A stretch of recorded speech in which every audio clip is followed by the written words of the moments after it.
The first letter is entitled, An Introduction to the Master Key System. Would you bring into your life more power? Get the power consciousness. More health? Get the health consciousness. More happiness? Get the happiness consciousness. Live the spirit of these things until they become yours by right. It will then become impossible to keep them from you. The things of the world are fluid to a power within man by which he rules them. You need not acquire this power. You already have it. But you want to understand it. You want to use it. You want to control it. You want to impregnate yourself with it so that you can go forward and carry the world before you. Day by day, as you go on, as you gain momentum, as your inspiration deepens, as your plans crystallize, as you gain understanding, you will come to realize that this world is no dead pile of stones and timber, but that it is a living thing. It is made up of the beating hearts of humanity. It is a thing of life and beauty. It's evident that it requires understanding to work with material of this description. But those who come into this understanding are inspired by a new light, a new force, and they gain confidence and greater power each day. They realize their hopes and their dreams come true. Life for them has a deeper, fuller, clearer meaning than it ever had before.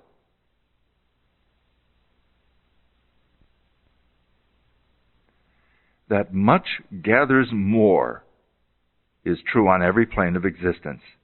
And it's equally true that loss leads to greater loss. Mind is creative. Conditions, environment, and all experiences in life are the result of our habitual or predominant mental attitude. The attitude of mind necessarily depends upon what we think. Therefore, the secret of all power, all achievement, and all possession depends upon our method of thinking. This is true because we must be before we can do, and we can do only to the extent which we are, and what we are depends upon what we think. We cannot express powers that we do not possess. The only way by which we may secure possession of power is to become conscious of power. And we can never become conscious of power until we learn that all power is from within. There is a world within, a world of thought and feeling and power, of light and life and beauty. And although invisible, its forces are mighty. The world within is governed by mind. When we discover this world, we shall find the solution for every problem, the cause for every effect. Since the world within is subject to our control, all laws of power and possession are also within our control. The world without is a reflection of the world within. What appears without is what has been found within. In the world within may be found infinite wisdom, infinite power, infinite supply of all that is necessary, waiting for unfoldment, development, and expression. If we recognize these potentialities in the world within, they will take form in the world without. Harmony in the world within will be reflected in the world without by harmonious conditions, agreeable surroundings, the best of everything. It is the foundation of health and a necessary essential to all greatness, all power, all attainment, all achievement, and all success. Harmony in the world within means the ability to control our thoughts and to determine for ourselves how any experience is to affect us. Harmony in the world within results in optimism and affluence. Affluence within results in affluence without. The world within reflects the circumstances and the conditions of the consciousness within. If we find wisdom in the world within, we shall have the understanding to discern the marvelous possibilities that are latent in this world within, and we shall be given the power to make these possibilities manifest in the world without. As we become conscious of the wisdom in the world within, we mentally take possession of this wisdom, and by taking mental possession, we come into actual possession of the power and wisdom necessary to bring into manifestation the essentials necessary for our most complete and harmonious development. The world within is the practical world in which the men and women of power generate the courage, hope, enthusiasm, confidence, trust, and faith by which they are given the fine intelligence to see the vision and the practical skill to make the vision real. Life is an unfoldment, not an accretion. What comes to us in the world without is what we already possess in the world within. All possession is based on consciousness. All gain is the result of an accumulative consciousness. All loss is the result of a scattering consciousness. Mental efficiency is contingent upon harmony. Discord means confusion. Therefore, he who would acquire power must be in harmony with natural law. We are related to the world without by the objective mind. The brain is the organ of this mind, and the cerebrospinal system of nerves puts us in conscious communication with every part of the body. This system of nerves responds to every sensation of light, of heat, odor, sound, and taste. When this mind thinks correctly, when it understands the truth, when the thoughts sent through the cerebrospinal nervous system to the body are constructive, these sensations are pleasant and harmonious. The result is that we build strength, vitality, and all constructive forces into our body. But it is through this same objective mind that all distress, sickness, lack, limitation, and every form of discord and inharmony are admitted to our lives. It is therefore through the objective mind, by wrong thinking, that we are related to all destructive forces. In contrast, we are related to the world within by the subconscious mind.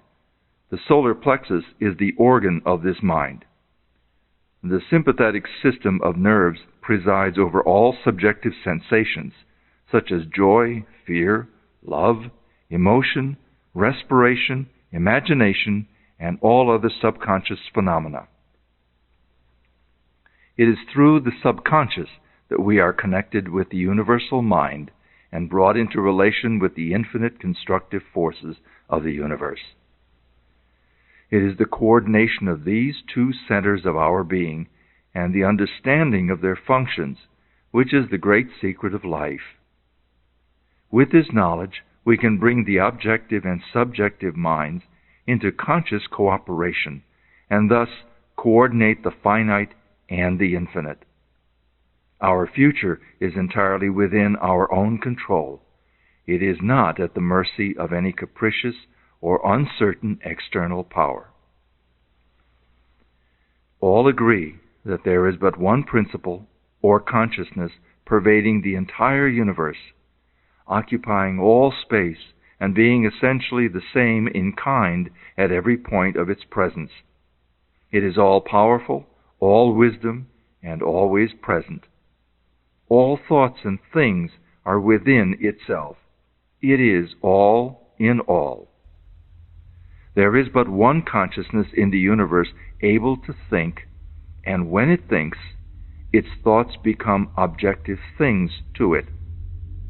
As this consciousness is omnipresent, it must be present within every individual.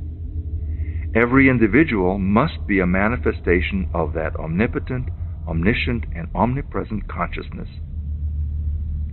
As there is only one consciousness in the universe that is able to think, it necessarily follows that your consciousness is identical with the universal consciousness. Or, in other words, all mind is one mind. There is no dodging this conclusion.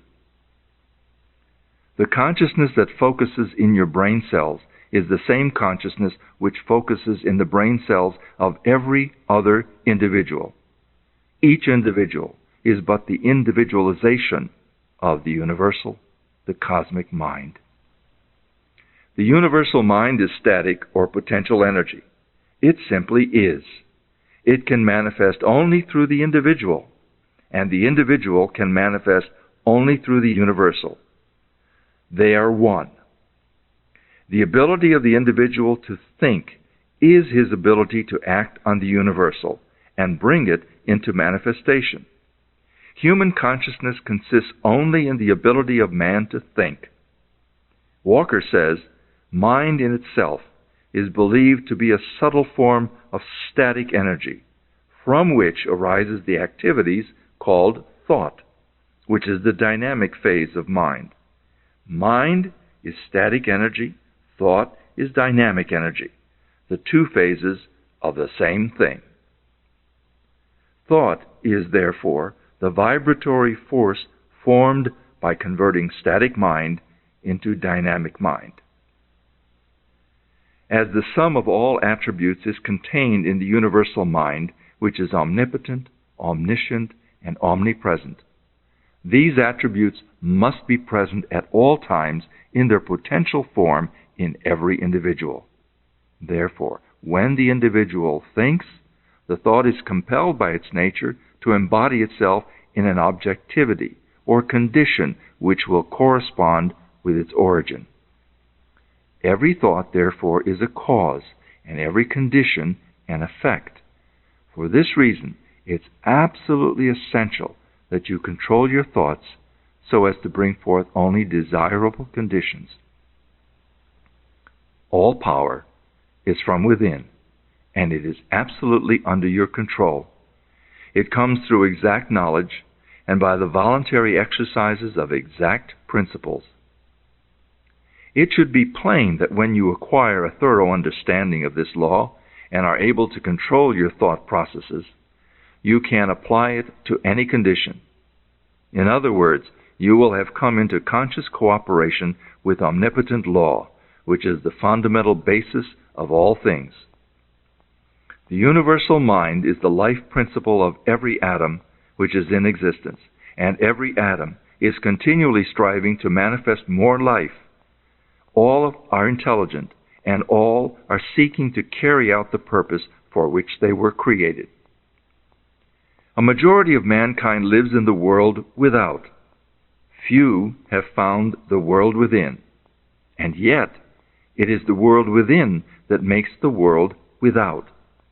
It is therefore creative, and everything which you find in your world without has been created by you in the world within. This master key system will bring you into a realization of power which will be yours when you understand this relation between the world without and the world within. The world within is the cause, the world without the effect. To change the effect, you must change the cause. You will at once see that this is a radically new and different idea. Most men try to change effects by working with effects. They fail to see that this is simply changing one form of distress for another. To remove discord, we must remove the cause, and this cause can be found only in the world within. All growth is from within. This is evident in all nature. Every plant, every animal, every human is a living testimony to this great law, and the error of the ages is in looking for strength or power from without. The world within is the universal fountain of supply. and the world without is the outlet to the stream. Our ability to receive depends upon our recognition of this universal fountain, this infinite energy of which each individual is an outlet, and so is one with every other individual. Recognition is a mental process. Mental action is therefore the interaction of the individual upon the universal mind. And as the universal mind is the intelligence which pervades all space and animates all living things, this mental action and reaction is the law of causation. But the principle of causation does not obtain in the individual, but in the universal mind. It is not an objective faculty, but a subjective process, and the results are seen in an infinite variety of conditions and experiences. In order to express life, there must be mind. Nothing can exist without mind. Everything which exists is some manifestation of this one basic substance from which and by which all things have been created and are continually being recreated. We live in a fathomless sea of plastic mind substance. This substance is ever alive and active. It is sensitive to the highest degree. It takes form according to the mental demand. Thought forms the mold or matrix from which the substance expresses.